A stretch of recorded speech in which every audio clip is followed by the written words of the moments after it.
Bu qiz avval aloqada bo'lgan. Birinchi kechada qon chiqmabdi. Kuyov uyga haydab yubordi. Teshikka bo'ladi dedim. Teshikka aloqa jisorat kiradi, faqat teshikka tegadi, aloqa qilaveradi. Sperma ichkariga tushadi-ku baribir. Qon chiqmagan. Kuyov shubhalanadi va uyga javobini berib olgan. Qaysi holatlarda qon chiqmasligi mumkin? Asosiy savolga javob berib o'tiladi. Qizlik pardani o'zida teshik bo'ladi.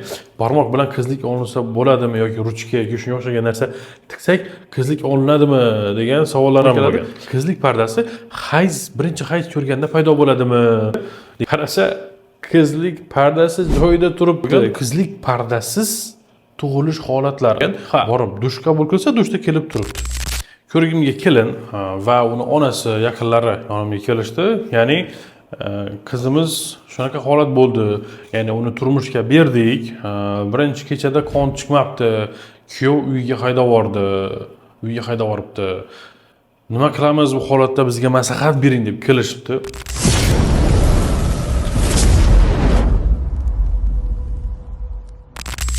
U har kuni shahrimizni yanada go'zal va ozoda qilish uchun tinmay mehnat qiladi. Har bir supurilgan ko'chada, barpo etilgan gulzorda uning fidokorona mehnatining izlari bor. U har kuni maktabni tozalash uchun sovuq suvga qo'lini tiqadi. Bo'g'imlari og'riganida ham bolalar uchun yaratilgan toza muhit uning yuragida iliqlikni uyg'otadi. U tandir issig'ida yonadi. Beli og'risada egilaveradi. Ammo ko'zlarda charchoq emas, xalqning qornini to'q, dasturxonini to'kib qilish baxti porlaydi. Nutva bilan ular sog'lom harakatga qaytdi. Bu oddiy odamlar emas, bu qahramon. Siz bu vositani qabul qilish davomida o'zingizda tetiklik, mo'rtlashgan suyaklarning tiklanishi va og'riqlar kamayganini sezasiz. Sizga konsultatsiya berish uchun kompaniyaning call markazi aloqada, hoziroq bog'lanishingiz mumkin. 1294 qisqa raqamiga bog'laning va Nutva bilan hayotingizni tabiiylikka to'ldiring. Surishtirsak, nima bo'lgan? Birinchi kecha bo'lgan, kuyov kirgan, aloqa qilgan, qon chiqmagan. Kuyov shubhalanadi va uyga javobini berib olgan. Qiz bilan yaxshilab so'rab surishtirsak, hech kim bilan aloqada bo'lmagan, даже barmoq ham tiqmagan. Shunaqa holatlar ham bo'lib turadi. Savol yo'llashgan menga. Barmoq bilan qizlik olinsa bo'ladimi yoki ruchka yoki shunga o'xshagan narsa tiqsak qizlik olinadimi degan savollar ham bo'lgan. Albatta olinadi. Barmoq bilan ham libboy narsa kirdimi, qizlik olinish ehtimoli juda yuqori. Buni sizdan chiqazmang.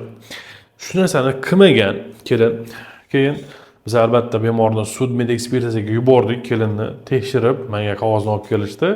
Qarasa, qizlik pardasi joyida turibdi. Qizlik pardasi elastik ekan.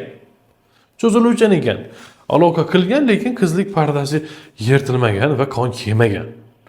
Va biz kuyovni chaqirtirdik, uydagilarni chaqirtirdik va buni holatni tushuntirib berdik va kuyov buni tushundi. Va hozirgi oilasini biz saqlab qoldik. Ya'ni hozir qiz tamom bo'lardi, o'sha qiz emas ekan degan gap chiqib ketardi agar yonib o'pka masala tekshirtirmasak, o'sha uni hayoti dabdala bo'lib ketar edi. Do'stlar, buni sizdan chiqazmang. Qizlik pardasi borligi, ya'ni qon chiqishi bilan barobar emas. Ya'ni qon chiqmadi, qizlik yo'q ekan deb aytsangiz bu xato. Hozir buni tushuntirib o'taman va obunachilarimizdan kelgan savollarni ham ozgina oralig'ida aytib o'tib ketaman, javob berib. Qarang. O'zi qizlik pardasi bu tug'ilganida yo'q, paydo bo'ladigan mana shu qizlik parda hisoblanadi. Bu obunachilarimdan ko'p savol keladi. Qizlik pardasi birinchi hayz ko'rganda paydo bo'ladimi degan savol tug'iladi. Yo'q, u tug'ma bo'ladi. Tug'ilgandan qizlik pardasi bo'ladi. Buni sizdan chiqazmang. U birinchi hayzda yoki birinchi boshqa nimada paydo bo'lmaydi. U tug'ildingizmi, qizlik pardasi bilan tug'ilasiz. Keyin shunaqa holatlar ham bo'lgan. Qizlik pardasiz tug'ilish holatlari. Bunaqa holatlar ham bor, lekin juda kam holatda uchraydi bunaqa holatlar. Juda kam holatda uchraydi, lekin bo'lib turadi. Ya'ni qiz tug'iladi, qizlik pardasiz. Buni sizdan chiqazmang. Keyin endi mana shu qizlik pardani aytdik, tug'ilgan payti bo'ladi. Qizlik pardani o'zida teshik bo'ladi. Ya'ni bu teshik nima uchun? Bu teshik hayz ko'rganda hayz qoni chiqib ketishi uchun kerak bo'ladi. Endi qaysi holatlarda qon chiqmasligi mumkin? Asosiy savolga javob berib o'taylik. Birinchi navbatda qizlik pardasi elastik bo'lsa, ya'ni cho'ziluvchan bo'lsa. Cho'ziluvchan bo'lsa, boyaga aytgan primerim bor-ku, u qizda elastik bo'lgan, cho'ziluvchan bo'lgan. Aloqa qiladi, yirtilmaydi. Qilaveradi, yirtilmaydi. Boya aytdim-ku, teshigi bo'ladi dedim. Mana shu teshikka kiradi, teshikni kengaytiradi, kirib ketaveradi, kengaytirib kirib ketaveradi. Lekin bu agar nimada elastik bo'lmaganda bu teshikka kirgan payti yirtib yuborib, qizlik pardasidan qon chiqib ketishi mumkin edi. Buni esdan chiqazmang. Bunda elastik bo'lgan va kirgan payti qizlik pardasi yirtilmagan. Bu holatda kuyovni ham ayblab bo'lmaydi. Ko'pchiliklar keladi yonimga, qizligini ola olmabdi deb. Shunaqa holatlar bo'lgan. Sud medekspertizani qog'ozini olib kelganlar, qiz elastik ekan, qon chiqmagan, kelyapti. Qizning uydagilar, kuyov buza olmabdi, boshqa qila olmabdi, uniki kichkina menimcha kichkina bo'lsa kerak deb kuyovni ayblashadi. Yo'q, kuyovni chaqirtirdim, shunaqa holat bo'ldi. Kuyovni chaqirtirdim, ko'rdim. Normalniy 14-15 santimetrlik jinsiy holat, fiziologik buzilish jarayoni yo'q, hammasi normada. Faqat qizlik pardasi olinmagan, ola olmaydi uni. Sababi u elastik, cho'ziluvchan. Bu yerda kuyovni ham ayblash mumkin emas. Kelinni ham. Shuni sizdan chiqazmanglar. Shunaqa holatlar ham bo'lgan. Kuyovni ayblab kelishgan. Bu yerda kelinda ham, kuyovda ham ayb yo'q. Bu faqat mana shu elastik bo'lib qolgan, elastik. Bundan nima yo'q. Ayblash kerak emas buni uchun. Endi elastik bo'lsa unda farzand ko'ra olmaydimi degan savol ham bo'lib qolganda, yo'q, elastik bo'lsa bemalol farzand bo'la oladi. Boya aytganimdek, teshigi bo'ladi dedim. Teshikka aloqa jisorat kiradi, faqat teshikka tegadi, aloqa qilaveradi. Sperma ichkariga tushadi-ku baribir. Agar erkak sog'lom bo'lsa, ayol sog'lom bo'lsa, aloqa qilgan payti ichkariga tushadi sperma va u borib urug'lantiraveradi. Tug'ilgan payti bu mana qizlik pardasi yirtilib chiqib ketadi. Bo'ldi, faqat shu. Buni bilib olganlaringiz ma'qul do'stlar. Endi aytganimdek davom etaylik. Elastik bo'lsa qizlik pardasida qon chiqmaydi.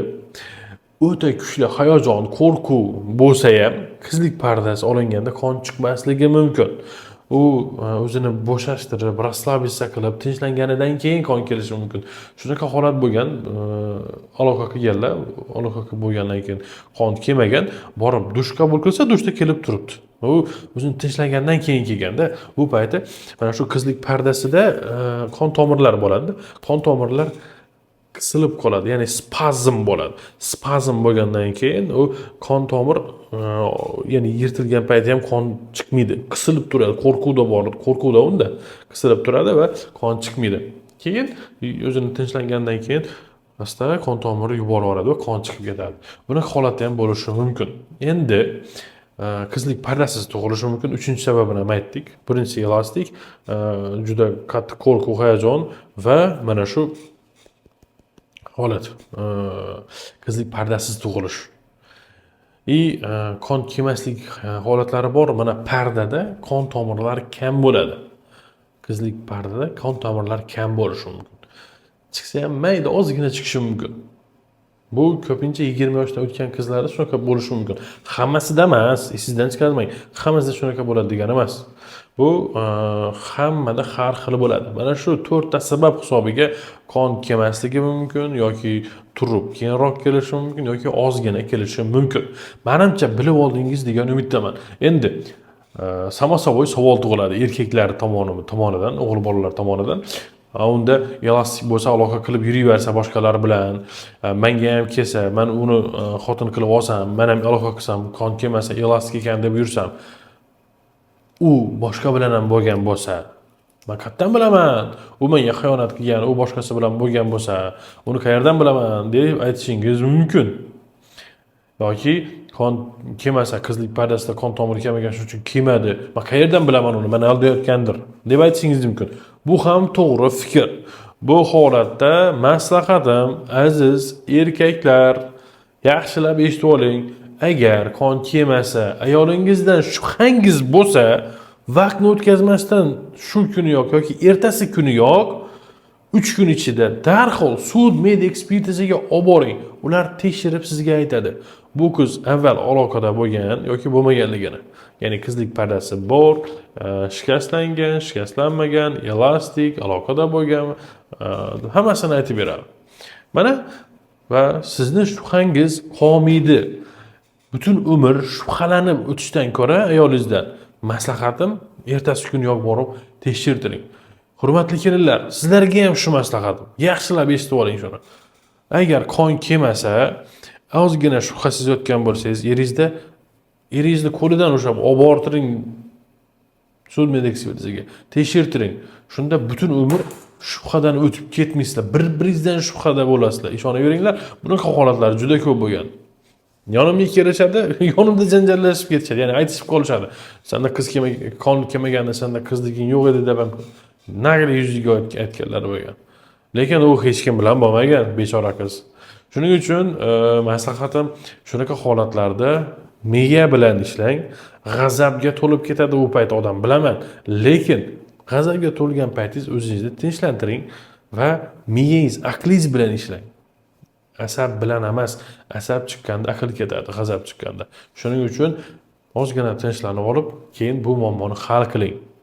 Buni cho'zmang. Menimcha bu ma'lumotlarni to'g'ri sizga yetkazib bildim degan umiddaman. Azizlar, bugungi ma'lumotlarimiz sizlarga foydali bo'ldi degan umiddaman. Doimo sog' bo'ling, salomat bo'ling. Siz bilan sizni shifokoringiz androlog Sabirov Sulaymon bo'ldi. Xayr, salomat bo'ling. Ko'rishguncha.